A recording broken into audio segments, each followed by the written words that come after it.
Great to have you here to our very first story. Deputy Minister of Communication George Andah has disclosed to JoyNews Ghana lost the chance to access the Chinese Exim Bank loan facility when the initial digital migration deal with StarTimes was cancelled.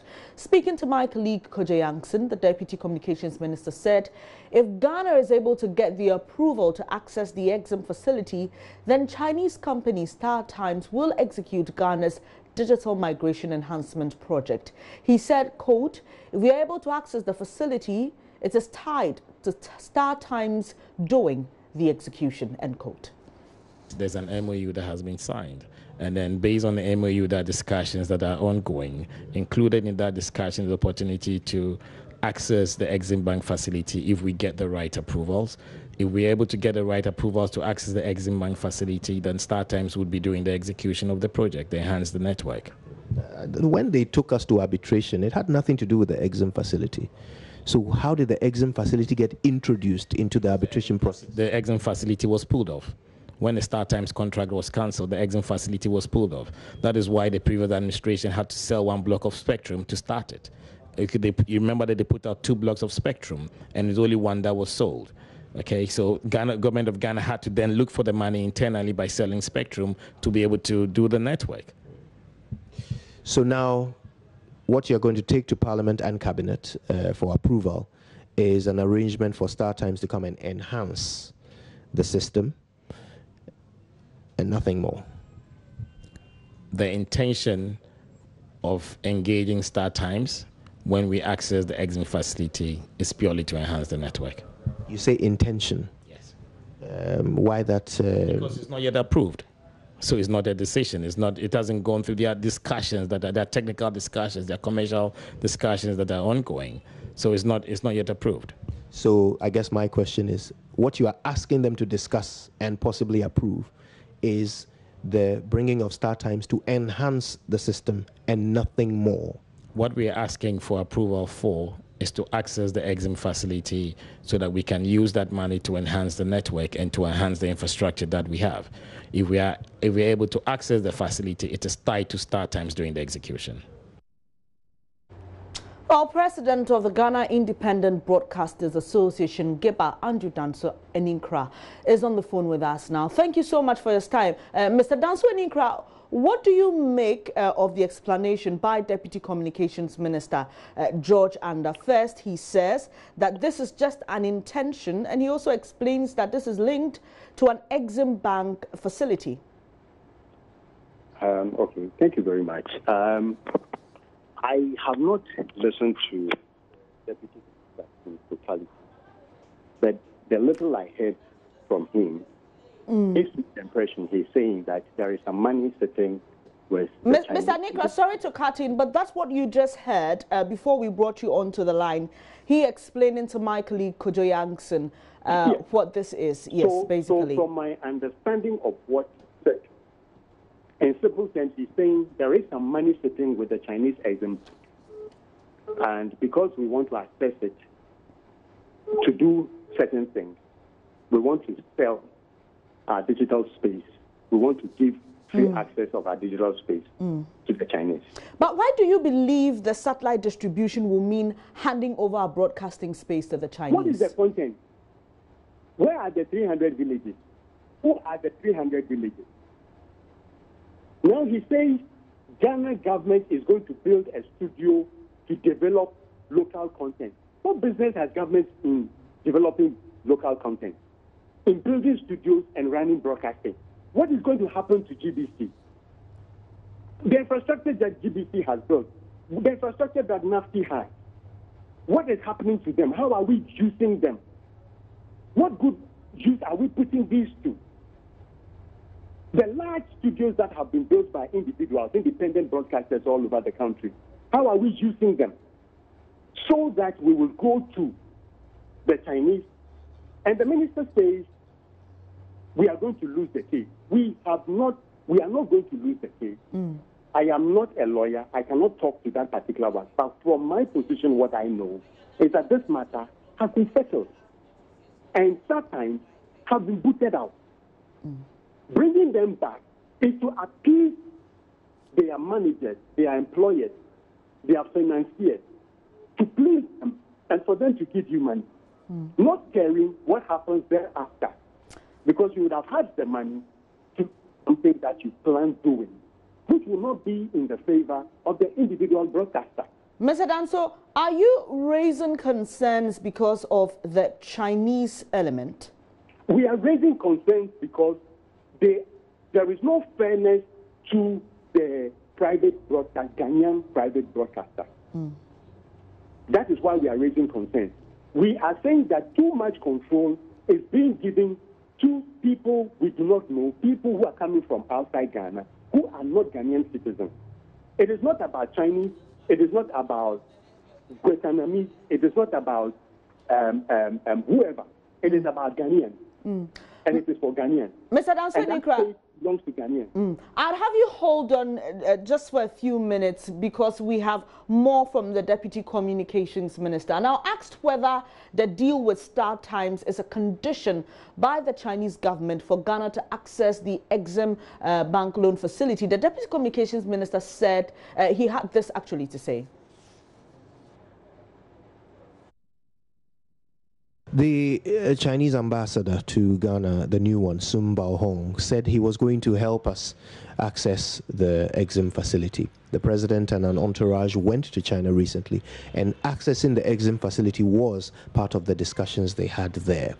Are you telling us that the Chinese government are insisting that we either use Star Times or we don't get the Exim facility? I'm sure you know how the Exim facility works. Okay, it's tied to a supplier that they determine. So you are confirming that the Chinese are saying that the only way we get the Exim facility is if we use Star Times? I'm sure you know how the Exim facility works.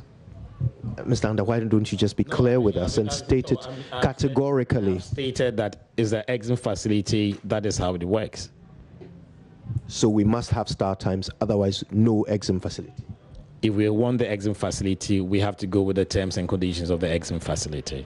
They have made Star Times a condition of that facility? If we have to access the Exim facility, we'd have to go with the conditions that come with the accessing of the facility. What was the outcome of the arbitration? Well, I think at the moment there's an MOU that has been signed for the terms of settlement to be closed. But again, it has to go through the right approval. So I'm not sure that I'm in a position to confirm what it is or to talk about it unless it goes through the right approvals. Did arbitration come out with an outcome that Ghana must secure the services of Star Times? I'm not in a position to confirm the details of that. All I can say is that if we are going to access the Exim facility to enhance the network, we would have to work through Star Times as a condition of accessing the Exim facility. But you're the Deputy Minister for Communications, so this arbitration and whatever its findings are fall directly into your ambit. There's a time to give some information, and if the arbitration is not closed, and I've said over and over again that we need to get a right approval. So I don't know why you are pushing for something that I've clearly indicated that it has to go through the right approvals. Arbitration is not closed? We'll give that information out when it's time. Is arbitration closed? We'll give that information out when it's time. Mr. Andah, let's talk about what we are specifically expecting Star Times to come and do. You already explained that they are to enhance the system. The network, thank you. Now, once they've done this enhancement, who will manage that network on an ongoing basis? That is for a decision. That's a decision that the Central Digital Transmission Company will take. They are responsible for managing the network, and so if they decide to do it in-house or decide to outsource it, that's a decision that themselves and their governing board would take up. Has China added any condition to the Exim facility regarding who manages the network? I'm not sure that. Well, as far as managing the network is concerned, it is certain, or it will sit with the Central Digital Transmission Company. Okay, the Central Digital Transmission Company would then. You definitely will get more details from the Deputy Communications Minister, but let me go back to the President of the Ghana Independent Broadcasters Association, Mr. DANSO-ANINKORA. So we clearly heard him. So do you want government to back out of this deal, despite the fact now we are learning that this is linked to accessing a loan facility? I think the truth must be spoken, or the truth must be told, that some time passed here. And because we advocated the contract that out, this money did not come. If we must sell our media space, our media independence, to a foreign entity, it borders on security, it borders on sovereignty, it borders on the democracy of this country. When we are being told in clear terms that we are taking money from the foreign entity to build a studio, to develop content, which will be beamed to selected villages in this country, we need to understand it beyond the ordinary English grammar. So do you want government to back out of this deal, thus losing out on that loan facility? We are capable of raising whatever money we need locally. And we've been there, and we are capable of going there again. Mr. DANSO-ANINKORA, for the purposes of explaining this better to people who may not really understand the technicalities of this issue, how does a private company providing satellites to 300 communities in the country amount to selling our sovereignty or handing out our media space entirely to them? So let me explain something to you. Before you start operating in this country, you need to go through the NCA, tell the NCA this is what you want to do. That is number one. Number two, you are supposed to tell the NCA where you are going to operate. Number three, you are supposed to make your signals available depending on what structure you are putting up. If it is pay-per-view, it is discretional already, where the person decides to access your service and gets the service. If it is free to air, what it means is that anybody who has your system of receiving your free-to-air transmission, that person is able to receive your free-to-air transmission. Now, it becomes a little questionable and intriguing for somebody to come in and say, I am beaming satellite over Ghana, but only 300 villages will be able to pick. The interesting aspect of it is this. The question we are asking is, when you say 300 villages, are you saying the population of the 300 villages or 300 individuals, one per village? The next question we are asking is, what kind of mechanism are you going to ensure that village A will receive, village B will not receive, village C will receive? When you are dealing, for instance, with the whole eastern region of Ghana, if you know the topography of Ghana very well, or let me use Accra as an example, how do you ensure that somebody at Ayimensa will receive signal and somebody at Oyarifa will not receive signal? When you are beaming over the area, the only way you can do it is to encrypt. Now, the question we are asking is, if it is public interest information that you are putting out there, why do you have to encrypt? Are you going to select what message you give to who at what time? Like, I am in my home, and you come and tell me this, and you say, when I ask questions, it is unfounded, it is a useless question. Mr. ANINKORA, you didn't understand it yourself. Briefly, how different is this from the already known companies that are providing satellite services in the country? How different is this agreement with StarTimes and the already existing ones that we see in the country? Okay, so let me explain it again.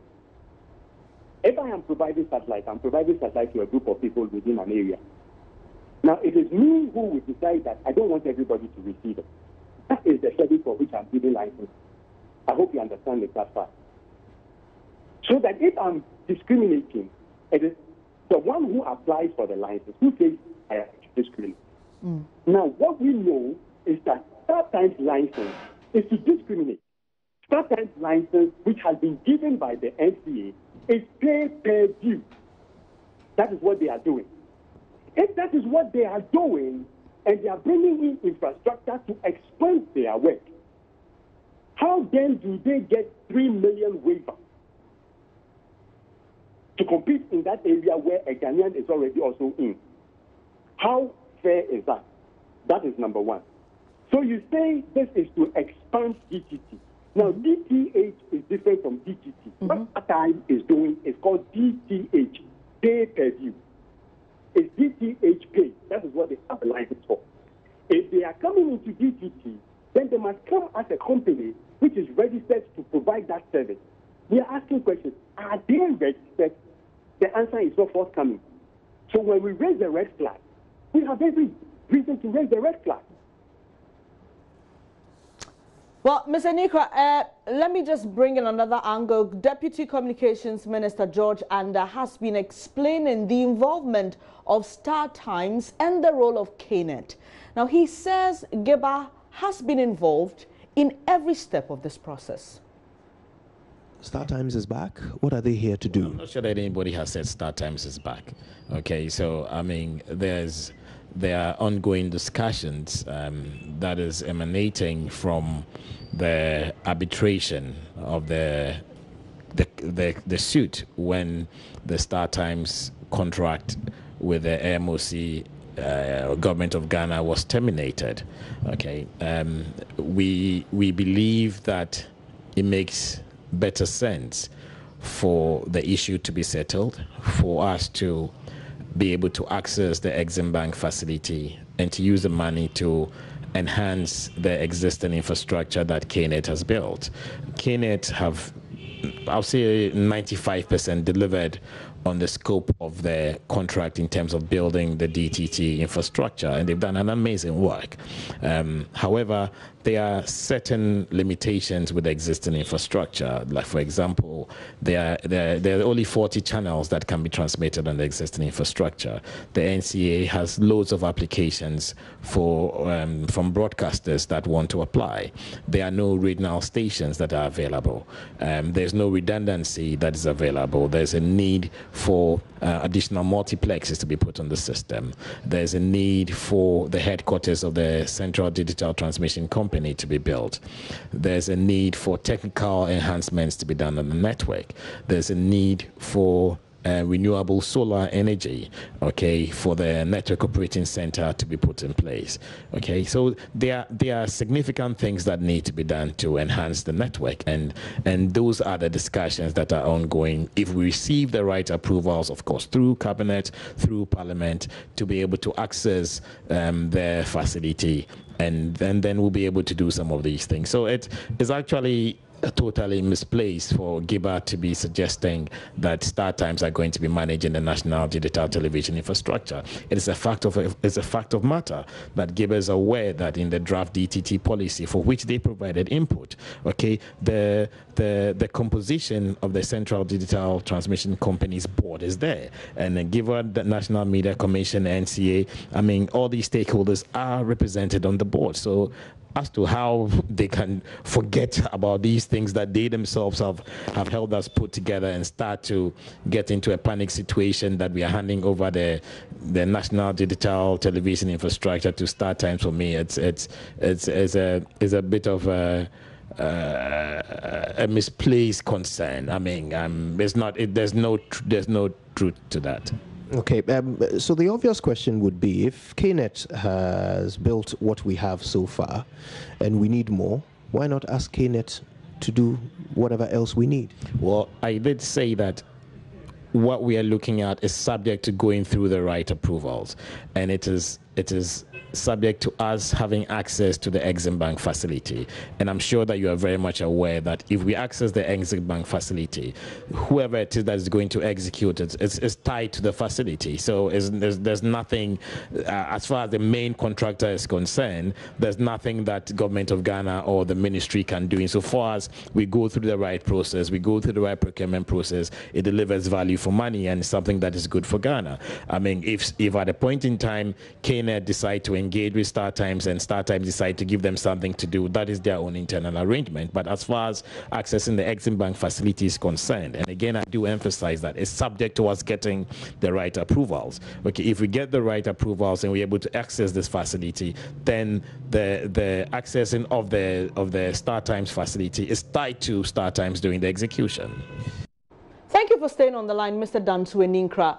Mr. Andah says your concerns on this matter is misplaced. He also questions why you should act as if GIBA or you haven't been part of this process and decision from the beginning. We have been part of the decision as far back as 2005, even before the ITU signed the agreement in Geneva in 2006. The reason why we are making noise at this time is because for some years now, 3 to 4 years now, decisions are being taken without the involvement of GIBA. Whenever GIBA has written to the ministry asking questions, the answers are not forthcoming. Whenever the ministry promises to do site inspection with us, they do not go with us. It is obvious to us that there are reasons why the ministry is avoiding GIBA. There are reasons why decisions are being taken without our input. If the minister says we've been involved, let him tell you the last time we met with the ministry where in fact, representative was involved. Speaking to my colleague Roland Walker earlier, he did mention that they had written to you on the matter. Have you received any such a letter or correspondence? They have written a letter which acknowledges questions we asked, which the questions were not answered. Okay. When I write to you, excuse me, when you sit in an examination and they ask you questions and you write your name on the answer sheet, have you answered the question? I don't expect an answer from you. But when we write and we raise questions, about 13 questions, and you write back to say we acknowledge receipt in due course. And the last time we met and you told us in due course was in February. And since then, have you made an attempt to get answers to your questions? Which is attempt? Have you made, have you, since February? Now, please, listen. We met with the ministry in February. They told us they were going to do site inspection. They will inform us. They went, they did not include us. We queried why they went without us. They sent us information to say it was audit inspection. Since March, we haven't had anything. Between March and September, we've written not less than 4 letters reminding the ministry of our concerns. Recently, when it became obvious, and now let me say this the way I have to say it, when it became obvious to them that we're not going to sit quietly, then they wrote back to us to acknowledge a letter we wrote about 2 months ago. And that is as recent as 2 weeks ago. They acknowledged receipt of that letter we wrote about 2 months ago. And so, if he talks about engagement, and he says we've been involved, what is he talking about? But you see, again, I don't want it to be personal between the president of GIBA and the deputy minister. That is not my intention, and that is not our intention. We have put issues in public domain. Okay. We want the public to go through painstakingly and understand, and then weigh what we have said against the explanations the deputy minister has given today. Okay. For us all to understand that the deputy minister is saying that we are sacrificing our media space for a loan. We are sacrificing the independence and the sovereignty and the independence of media activity for control from a foreign entity. That we are doing an expansion when we do not need expansion. We are planning to do a content development by government when there are individual Ghanaians who have spent their money to do this are there. It's great you mention promotion and production of local content, because the Deputy Communications Minister also touched on that and the ongoing arbitration process. We ended up in arbitration with StarTimes over, according to the government of Ghana, failure for them to complete the contract or to complete their terms of their contract. Now that we are seeking to go into another contract with them, what is government doing to ensure that StarTimes performs to the standards that are agreed? Well, if once we get the right approvals to go on with the arrangement to access the facility, whatever contract that we have in place would have the right controls. I mean, if you talk to StarTimes or if you read the StarTimes case, they believe that they were frustrated by the Ministry of Communication at that time so that they could not execute the contract. So, I mean, there are legal issues to it, and we believe that there can be a win-win going forward. Now, you mentioned earlier that at the moment what KNET has provided is just 40 channels and that there is a demand for more than 40, and that's part of the reason why Star Times is being engaged to enhance the net reasons. Among other reasons, I spoke about the fact that the NOC didn't even have a redundancy. I spoke about the fact that we needed an option of renewable energy to power the NOC and the terminals. I spoke about the fact that we needed to build a production studio to world class so that we can improve the quality of local content that was going to be produced in Ghana. Okay, so there are a lot of things. I spoke about the opportunity to have regionalized broadcasters. Okay, and for me, I think that is key in terms of improving local content. I mean, even DSTV is now transmitting some local content from Nigeria. Why are they not producing or transmitting local content from Ghana? Okay, because we haven't given the industry reason to feel like we care about them and we are supporting them to produce quality to international standards. So once we have this policy that is driving local content and once we look at having regionalized broadcasters, okay, then the investors can say that, okay, at least if we help a film producer or if we help somebody doing a documentary, he can get access to a platform to be able to transmit their content that they have, and then we can look at taking these beyond. We want a situation where the content from Ghana becomes comparable with what is produced in Nigeria, what is produced in Kenya, what is produced in South Africa, and we have the capacity to do that. We should be able to do that. And you've also said that the only way we can get all these enhancements you've described is if it's paid for through the Exim facility. If we're able to access the Exim facility, we'll be able to do these things.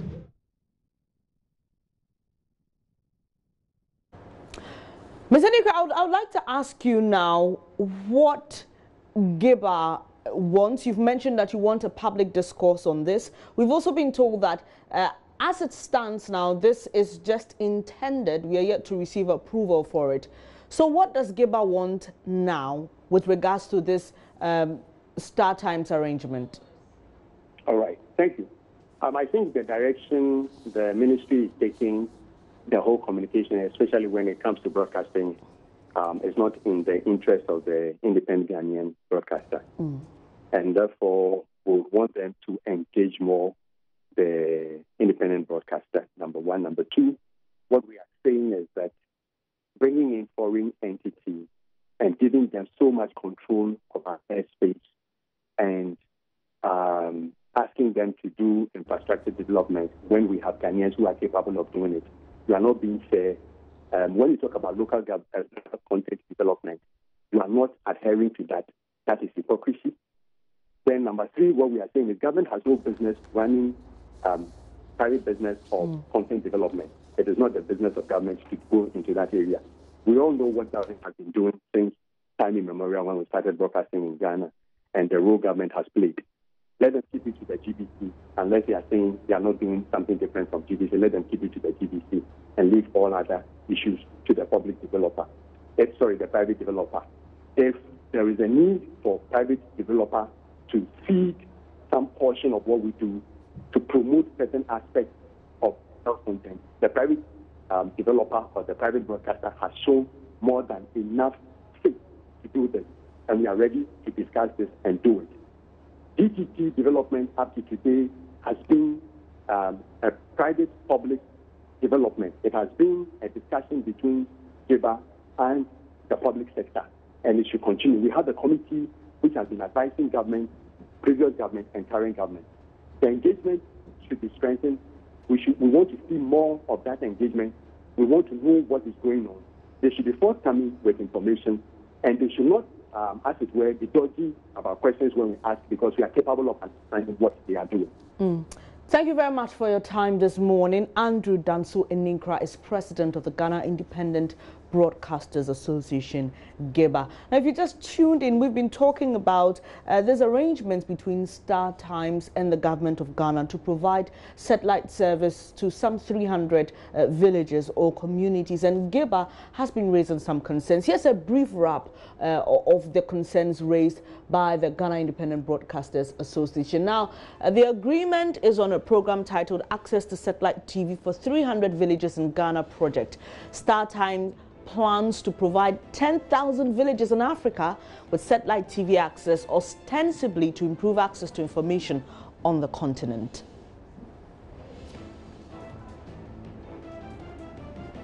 Now, on the deal, GIBA says it will not be consistent with the agreed roadmap to deliver the nation's migration through digital terrestrial television, that's DTT technology.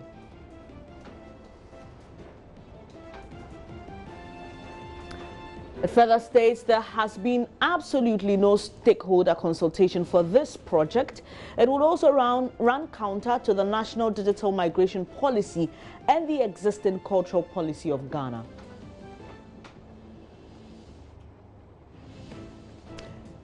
They further states the agenda of Star Times is not only aimed at profit or the indoctrination of Chinese culture, names, language, food, etc., and programs, but a larger mandate to take over the control of the broadcast space in strategic African countries, including Ghana.